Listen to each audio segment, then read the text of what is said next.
Line express cargo நம்பகமான cargo. இதோ நீங்களும் தொடர்பு கொண்டு உங்களுடைய கார்கோ பொருட்களை அனுப்பலாம். 90 93 61 67 தொடர்புக்கான இலக்கம் 66 16 84 14. இன்னொரு இலக்கம் 55 17 27 47. அதே போல் இன்னுமொரு இலக்கம் 50 53 79 39. இன்னுமொரு இலக்கம் 99 69 84 94. அஸ்ஸலாமு அலைக்கும் வரஹ்மத்துல்லாஹி வபரகாத்துஹு. அன்பார்ந்த அனைத்து உறவுகளுக்கும் இனிய காலை வணக்கம். உங்கள் மீது சாந்தியும் சமாதானமும் உண்டாகட்டும். இன்றைய காலை பொழுது உங்கள் அனைவருக்கும் இனிய பொழுதாக அமைய எல்லாம் வல்ல இறைவனை பிரார்த்தித்தவனாக இன்றைக்கும் கோயத்துடைய பல முக்கியமான செய்திகளை பற்றி தான் பார்க்க போகிறோம். வீடியோவை கடைசி வரைக்கும் பாருங்கள். தெரியாத நண்பர்களுக்கும் மறக்காமல் ஷேர் பண்ணுங்கள். வீடியோ பிடிச்சிருந்தா ஒரு லைக் பண்ணுங்கள், சப்ஸ்கிரைப் பண்ணுங்கள், தொடர்ந்தும் சப்போர்ட் பண்ணுங்கள். கோயத்துடைய தினா மதிப்பு பார்த்தெல்லாம் இலங்கைக்கான ரூபாய்கள் ஒரு தினாரின் மதிப்பு 982 ரூபாய் 29% உள்ளது. இந்தியாவின் ரூபாய்கள் ஒரு தினாரின் மதிப்பு 287 ரூபாய் 24% உள்ளது. இது அல் முசைன் எக்ஸ்சேஞ்சுடைய அப்ளிகேஷன் ஆன்லைன் ரேட் ஆகும். கோயத்துடைய பல எக்ஸ்சேஞ்சுகள்லையுமே அக்கௌண்ட் நம்பரை மறைச்சிடுறாங்க. இதை பற்றியும் உங்களுக்கு தொடர்ந்துமே தெரியாது. நீங்கள் ஏதாவது ஒரு புதிய எக்ஸ்சேஞ்சுக்கு பழைய பற்றுச்சீட்டோட போகிறீங்களா இருந்தால் நிச்சயமாக அதில் அக்கௌண்ட் நம்பர் சரியாக இருக்கான்றதை செக் பண்ணிக்கோங்க. அப்படி இல்லாத பட்சத்தில் எழுதிட்டு போனாலும் பிழை இல்லாத அக்கௌண்ட் நம்பர் எழுதிட்டு போங்க. ஏதாவது ஒரு நம்பர் பிழைத்தாலும் கூட உங்களுடைய பணம் நாட்டுக்கு போய் சேராது. அந்த பணத்தை திரும்ப பெறணுமா இருந்தாலும் ரொம்ப நாட்களாகும், மறுபடியும் கட்டணம் செலுத்த வரும். அதே போல் நீங்கள் சரியான டீட்டெயில்ஸ் கொடுத்துருந்தாலும் எக்ஸ்சேஞ்சில் வேலை பார்க்குறவங்க பிழை விடுறதுக்கும் வாய்ப்பு இருக்குது. ஏன்னா அதே போல் பலருக்குமே நடந்திருக்குது. அதனால் முடிந்த வரைக்கும் எக்ஸ்சேஞ்சுகளில் பணம் அனுப்பி முடித்ததும் மறக்காமல் பற்றுச்சீட்டை சரி பாருங்கள், எல்லா டீட்டெயில்ஸும் சரியாக இருக்குதான்னு. நீங்களும் உங்களுடைய கஷ்டப்பட்டு சம்பாதிக்கக்கூடிய பணத்தை நல்ல எக்ஸ்சேஞ்சுகள் மூலம் அனுப்புங்க. அதே போல் எங்கே அதிகமான ரேட் கொடுக்குறாங்க அப்படின்றது தெரிஞ்சாலும் மறக்காமல் கமெண்டில் மென்ஷன் பண்ணுங்கள். கோயத்துடைய தங்க விலையை பார்த்தரலாம். 1 கிராம் 18 கேரட் தங்கத்தின் விலை 26 தினார் 672 ஃபேஸ். 1 கிராம் 21 கேரட் தங்கத்தின் விலை 31 தினார் 117 ஃபீல்ஸ். 1 கிராம் 22 கேரட் தங்கத்தின் விலை 32 தினார் 610 ஃபேல்ஸ். 1 கிராம் 24 கேரட் தூய தங்கத்தின் விலை 35 தினார் 562 ஃபேல்ஸ். தங்க விலை இன்னும் உச்சத்தை தொட்டு கொண்டிருக்கிறது இந்த நாட்களில். தயவு செய்து போயிடாதீங்க. போக சொல்லுவாங்க, நாட்டுக்கு போங்க, குடும்பங்களை பார்க்கலாம் அப்படின்னு சொல்லுவாங்க. நம்பி போனீங்க, நாசமாக போச்சு. முன்னாள் உள்துறை அமைச்சருடைய கேஸ் இன்னும் பெண்டிங். அதே போல் தீ விபத்து ஏற்பட்டது ஹவாலி பகுதிகளில். அவேர்னஸ் தொடர்ந்தும் தீயணைப்பு துறையால் டிராஃபிக் அவேர்னஸ் டிரைவர்களுக்கான முக்கிய பதிவு. இதோ கல்வி அமைச்சின் அதிரடி நேரமாற்றத்தால் ஃபிங்கர் பிரிண்ட் சிஸ்டம். மைக்ரோ அவன் யூஸ் பண்ணக்கூடியவங்களுக்கான மிக முக்கிய தகவல். தொடர்ந்தும் ஆபத்தை விளைவிக்கும் ஓட்டுநர்கள் கைது.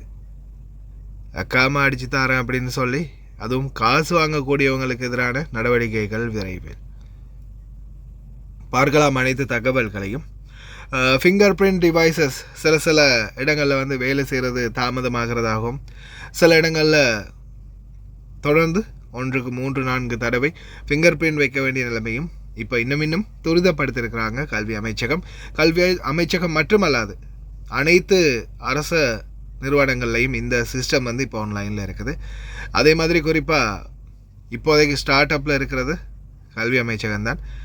தொடர்ந்தும் வீடுகளில் வேலை செய்யக்கூடியவங்களாக இருக்கலாம், டிரைவர்களாக இருக்கலாம், தயாராக இருங்க.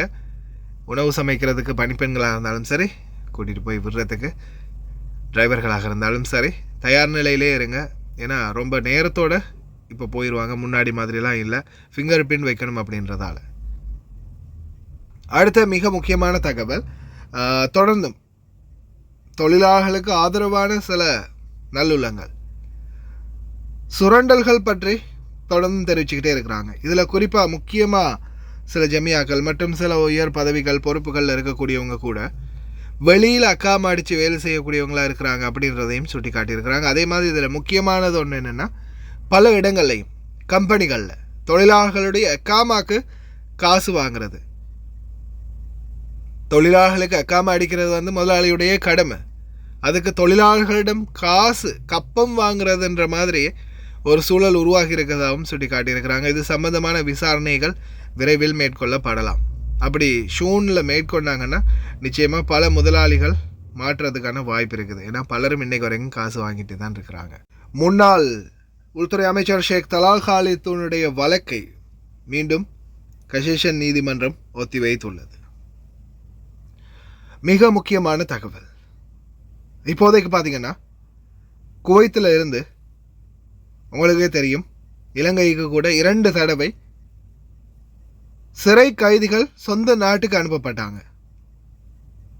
சொந்த நாட்டுக்கு அனுப்பப்பட்ட சிறை கைதிகள் அவங்களுடைய இந்த நாட்டில் விதிக்கப்பட்ட தண்டனை காலம் நிறைவடைந்து அவங்க விடுதலையாகி போனாங்களா அப்படின்னு கேட்டிங்கன்னா அதுதான் இல்லை. இந்த நாட்டில் அதிகாரிகள் சொல்லியிருக்கிறாங்க சிறைக்கு அங்கே போனவங்கள்ட்ட, நீங்கள் உங்களுடைய நாட்டுக்கு போகிறதா இருந்தால் தாராளமாக போகலாம். உங்களுடைய மிகுதி சிறை காலத்தை, அதாவது நல்லா கேட்டுக்கோங்க, உதாரணத்துக்கு இவங்களுக்கு 5 வருடம் குவைத்தில் சிறை தண்டனை விதிக்கப்பட்டிருக்குது. அதில் ஒரு 3 வருடத்தை கழிச்சிட்டாங்க குவைத்தில். இன்னொரு 2 வருடம் சிறை கைதிகளாக அவங்க இருக்கணும். இருந்தால் அவங்களுடைய அந்த சிறை தண்டனை காலம் முடிவடைந்து நாட்டுக்கு போயிடுவாங்க. இங்கேருந்து அவங்கள நாட்டுக்கு அனுப்பிடுவாங்க. ஆனால் நாட்டுக்கு அனுப்பின பிறகு ஆனால் என்ன நடக்குதுன்னு தெரியுமா? இப்போதைக்கு வரைக்கும் நாட்டுக்கு போனவங்களுக்கு கிட்டத்தட்ட 90 வருடம் அச்சு பண்ணியிருக்கிறாங்க. அதாவது 90 வருடம் சிறை தண்டனை அப்படின்னு சொல்லியிருக்கிறாங்க. ஒட்டுமொத்த குடும்பம் இன்றைக்கி நான் நினைக்கிறேன் குறைஞ்சது 25 பேருக்கு மேலே பேசிகிட்டு இருக்கிறாங்க அவங்களுடைய ஃபேமிலி மெம்பர்ஸ். இப்போ வரைக்கும் குவைத்தில் வெறும் 1 வருடம், இன்னொரு 2 வருடம், இன்னொரு 6 மாதம், அப்படி அவங்களுடைய தண்டனை காலம் இருந்த பட்சத்தில் அவங்க நாட்டுக்கு போய் மீதி காலத்தை கழிச்சிட்டு நாட்டோட போயிடலாம் அப்படின்னு நினச்சி இவங்க சொன்னதை நம்பி அங்கே போனால், அங்கே மத்திய சிறைச்சாலை வெளிக்கடையில் சொன்ன தகவல் என்ன தெரியுமா? உங்களுக்கு அப்படி போக முடியாது, உங்களுக்கு 90 வருடம் சிறை தண்டனை விதித்து குவைட்லேருந்து எங்களுக்கு அனுப்பியிருக்கிறாங்க. அதே மாதிரி சிறை தண்டனை காலங்களுக்குள்ள அவங்களுடைய செலவுகள், உணவு சம்மந்தப்பட்ட விடயங்களுக்கு குவைட் பேமெண்ட் ஒன்று தாரன்னு சொல்லியிருக்கிறாங்க. காசுன்னா தான் அதிகாரிகள் எதையும் சாப்பிடுவாங்களே, அந்த மாதிரி நிலைமையை நம்ம நாட்டிலேலாம் இந்த மாதிரியான சூழல் நடந்திருக்குது. இன்னைக்கு வரைக்கும் போராடிட்டு தான் இருக்கிறாங்க அந்த குடும்பங்கள். யாராலையும் போக முடியலை. அவங்களுடைய சிறை தண்டனை காலம் 2 வருடம், 1 வருடம், 6 மாதம் அப்படின்னு இருந்து மிகுதி காலங்கள்.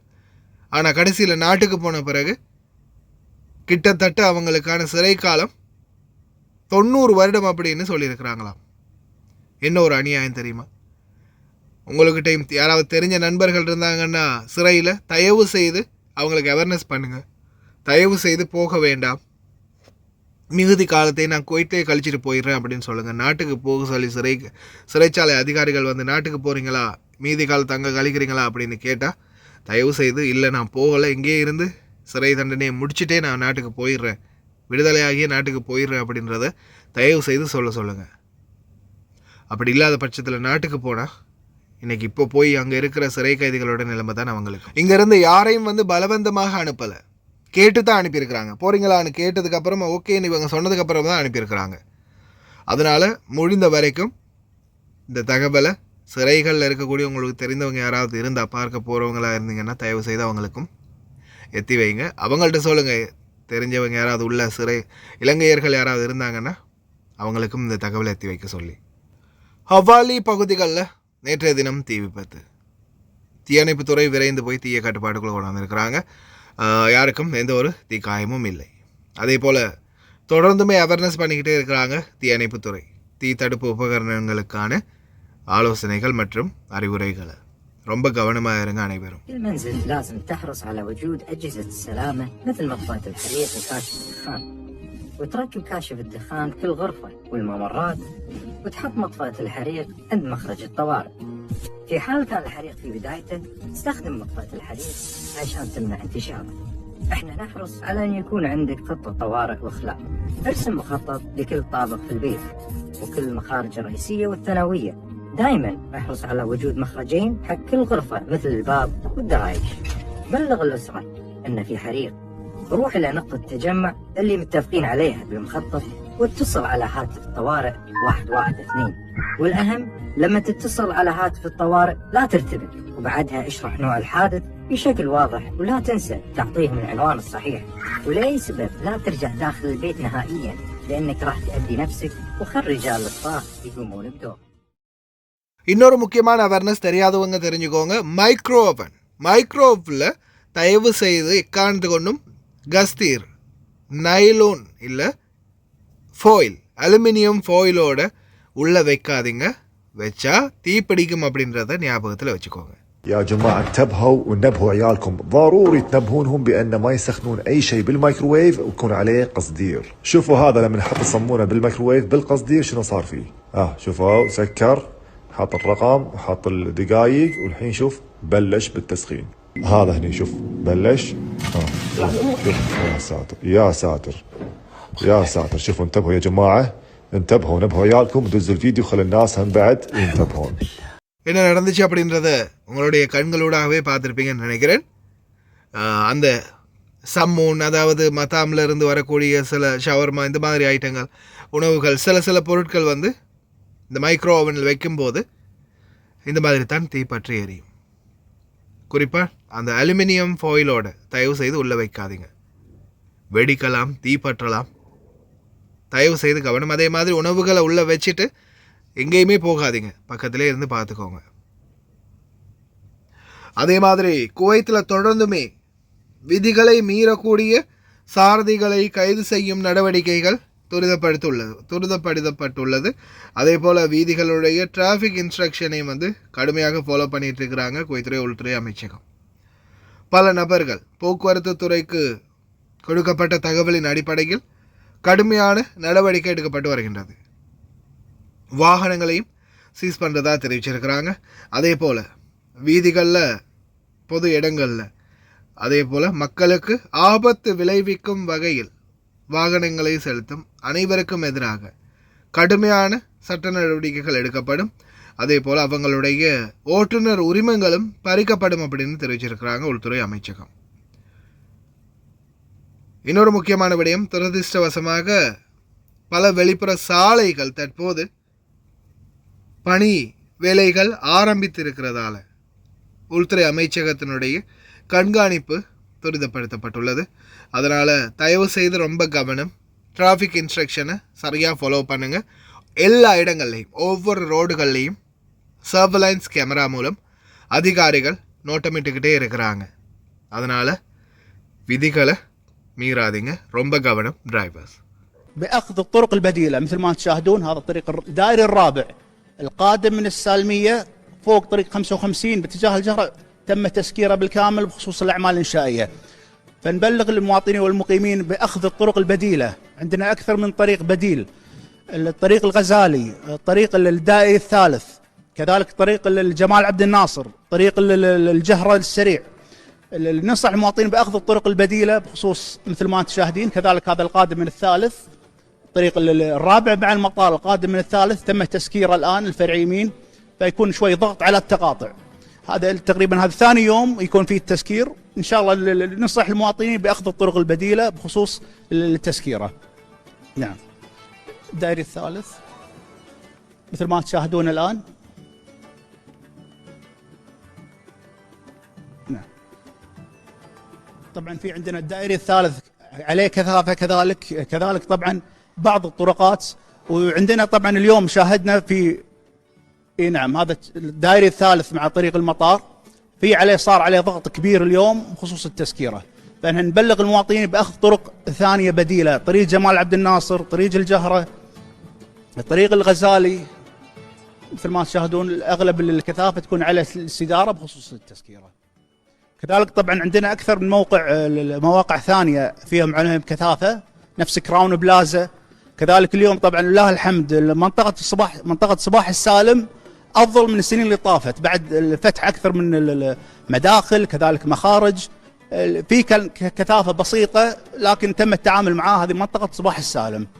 كذلك عندنا طبعا بخصوص كراون بلازا طريق 55 في أعمال إنشائية، فننصح المواطنين بتجنب نعم هذا مثل ما تشاهدون أعمال إنشائية مقابل طبعا كراون بلازا في تسكير كامل للشارع. فننصح المواطنين بتجنب طريق 55 باتجاه المطار، كذلك تجنب الدائري الرابع بين طريق المطار 55 وبين طريق الغزالي.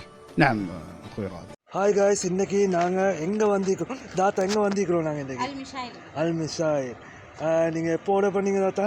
நான் இன்றைக்கி ஈவினிங் தான் ஆர்டர் இந்த பண்ணேன். கூட ஆர்டர் ஸோ பண்ணீங்க? எனக்கு எமர்ஜென்சியாக இந்த சாமானம் கொஞ்சம் எனக்கு வேணுமென்றதுக்காக வேண்டி இது நானும் வந்து எனக்கு அவசரமாக இப்போ நைட்டு 10:15 எங்கேயும் ஆகுது. ஸோ அவர் எனக்கு அவசரம் அப்படின்றதுக்காக வேண்டி அவர் எனக்கு பணம் தந்தார். ஸோ இவங்களோட சேவையை பற்றி நீங்கள் எதுவும் கவலைப்பட வேண்டிய அவசியம் கிடையாது. அவங்க சொன்ன டைமுக்கு எங்களுக்கு எமர்ஜென்சியாக தேவைன்னு சொன்னால் அந்த டைமுக்கு அவங்க எல்லா சாமானத்தையும் கொண்டு எங்கள்கிட்ட ஒப்படைச்சிடுவாங்க. ஸோ கைஸ், நீங்களாக இருந்தாலும் தாராளமாக எந்த ஒரு பயமும் இல்லாமல் இவங்களோட கார்கோவாக இருக்கட்டும், கார்கோவும் இவங்க செய்கிறாங்க. ஸோ ஜெமியாவும் இவங்கள்கிட்ட இருக்குது, காகில் குக் சிட்டி ஒன்று இருக்குது, சாமானமும் நீங்கள் ஆர்டர் பண்ணலாம் தைரியமாக. எந்த ஒரு இதுவும் எதிர்பார்க்காம அவங்க சமூக சேவையை செஞ்சு முடிப்பாங்க. தேங்க்யூ ஸோ மச் தாத்தா, தேங்க்யூ. இந்த தாத்தாவோட ஆர்டர் வந்து இதுதான். நீங்களும் ஒரு 20 கேடிக்கு மேலே ஆர்டர் பண்ணிங்கன்னா நீங்கள் எங்கே இருந்தாலும் பிரச்சனை இல்லை, உங்களோட வீட்டுக்கே வந்து டெலிவரி பண்ணி தருவோம். இன்ஷா அல்லாஹ் இன்னொரு வீடியோவில் சந்திப்போம். Thank you, bye bye.